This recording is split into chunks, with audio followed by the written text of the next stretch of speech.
Hello students, today we shall be taking up the poem The Voice of the Rain, which is written by Walt Whitman. This has been taken from Hornbill, that is the textbook in English for class 11. Now let us see who was Walt Whitman. Walt Whitman was one of the most influential poets of America. At the age of 17, he began his career as a teacher and he continued to teach for some years and later turned to journalism as a full-time career. The poem The Voice of the Rain is an imaginary dialogue between the poet and the rain. The poet starts by asking a question. He casually asks the rain who it is. And to his surprise, the rain answers the question and tells him about his birth and end. The poet understands the tale of rain and translates it for the readers.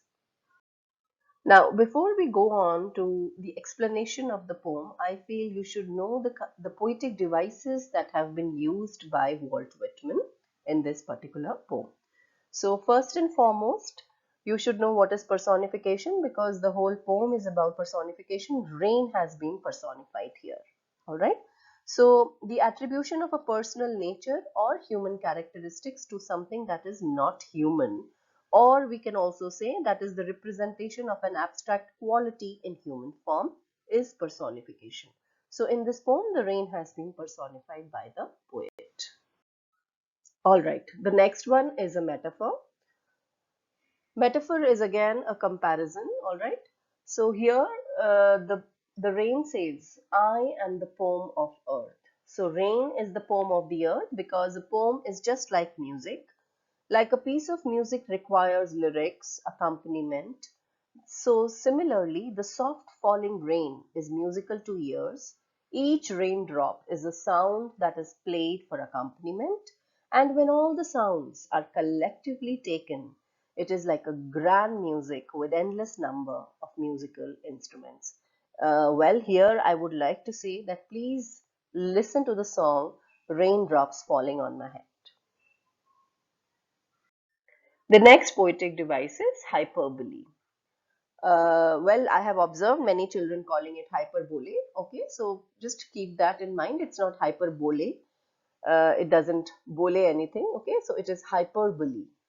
It is a literary device where the poet uses specific words and phrases which exaggerate and overemphasize the basic crux of the statement. And what is the purpose of this? The purpose is basically the poet wants to produce a grander effect. All right. Now, very soon we are going to start with the explanation. Before that, let us see how is it written? What is the rhyme scheme of this particular poem? Well, it is prosaic poetry. What is a prosaic poetry? It is a poetry which is written like prose. So this one is written in free verse, which means it does not have any consistent meter patterns or rhyme or any musical pattern. All right, it therefore tends to follow the rhythm of natural speech, and that is why it is called prosaic poetry. Now, let us come to the recitation of the poem. The poet starts the poem with a question, and what is the question? Let us see. He says, "And who art thou?" said I to the soft falling shower, which, strange to tell, gave me an answer, as here translated. "I am the poem of earth," said the voice of the rain. "Eternal I rise impalpable out of the land and the bottomless sea. Upward to heaven, whence vaguely formed, altogether changed, and yet the same. I descend to lave the droughts, atomies, dust layers of the globe, and all that in them without me were seeds only, latent, unborn. And forever, by day and night, I give back life to my own origin, and make pure and beautify it. For song issuing from its birthplace after fulfillment, wandering, regged or unregged, duly with love returns. All right. So I just recited the whole poem for you. Now let us come back to the first line, which begins with a question. The poet says, "And who art thou? Who are you?" So when the poet casually asks the rain who it is, to his surprise, the rain also answers his question and tells him all about its birth and end. The poet understands everything, and he has therefore translated it for all of us, for the reader.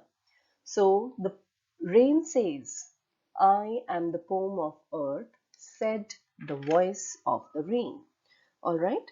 So, in what sense is rain the poem of the earth? Here again, I'll just remind you, this is a metaphor. So, poem is just like music. Like a piece of music requires, lyrics, accompaniment. Similarly, the soft falling rain is musical to one's ears. Each raindrop is a sound which is played for accompaniment, and when all the sounds are collectively taken, it is like a grand music with endless number of music instruments. So that is why the rain says that "I am the poem of earth," said the voice of the rain. "Eternal I rise, impalpable out of the land and the bottomless sea." Eternal means forever. This is an ongoing process. I rise impalpable. Impalpable is something which cannot be touched or felt, out of the land and the bottomless sea. So when I rise from this land, from the sea, from the bottomless sea, this is a hyperbole, children. I go up to heaven, I go up to sky. Whence? From where? Vaguely formed. What is this vaguely formed? These are clouds, okay? So vaguely formed are basically the clouds, altogether changed and yet the same. Now what is happening? Okay, now all of you can relate this with your water cycle, that during evaporation, when water turns into vapor, what happens? It ascends to the sky, and then what happens? Clouds are formed. So though clouds are different in appearance, yet they are originally water. That is why the poet says, "Altogether changed and yet the same." So this is about the clouds, that though clouds are different in appearance, yet basically what are they? They are originally water. So yes, now all of you can explain this. "Altogether changed and yet the same," and you can just try doing that with the help of this water cycle. Then it says, "I descend to lave the droughts, atomies, dust layers of the globe, and all that in them without me were seeds only, latent, unborn." So basically, what does the rain do when it falls on the earth? So again, we are talking of the cycle. The rain falls on the earth and washes away the drought. It also helps the seeds to germinate and bring forth new life on earth.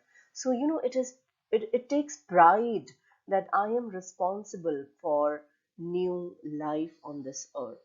Now, without me, all life on earth would become lifeless. All right. So it says, "And all that in them without me were seeds only, latent, unborn." So if I do not fall on this earth, all these seeds will just stay as it is.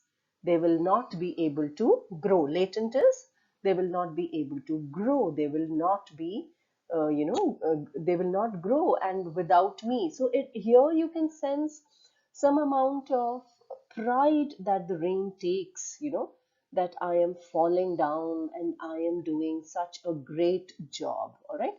So there is some sense of achievement here in the voice of rain. At least I can sense that, children. "And forever by day and night I give back life to my own origin and make pure and beautify it." Now, rain's own origin is the state of water. By going through this process, it goes up to the sky, remains there for a while, and then it returns to the earth. So this way it turns back to water again. All right. So rain purifies itself through evaporation and condensation. Boiling and then cooling is the best practice of purification, as we all know. Water purifies the earth by pouring down on hills and valleys. During this process, water cleanses the polluted air as it falls as rain and washes the dirt away from the face of the earth. It also replaces the stagnant water of the lakes and seas with newly purified water. Okay, so you have understood how does it, when it says and make pure and beautify it. So this is what it is. Now let's go on to the next line. For song issuing from its birthplace, after fulfillment wandering, regged or unregged, duly with love returns.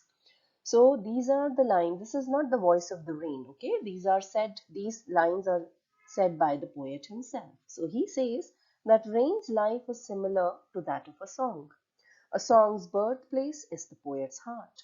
Once complete, it is passed on from one person to another. That is, it wanders, right? From one place or from one person to another.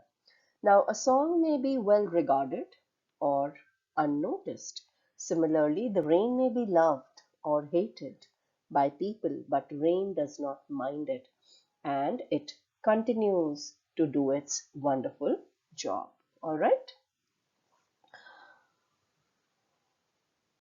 All right. So finally, we have explained the whole poem and let us talk of the message or the conclusion part. So, this beautiful poem by Walt Whitman, behind this apparent simplicity, the poem hides a deep meaning, children. The poet conveys that just like a poem, the rain is also everlasting and therefore has an unbreakable chain of life cycle. I hope you understood each and everything. Thank you so much.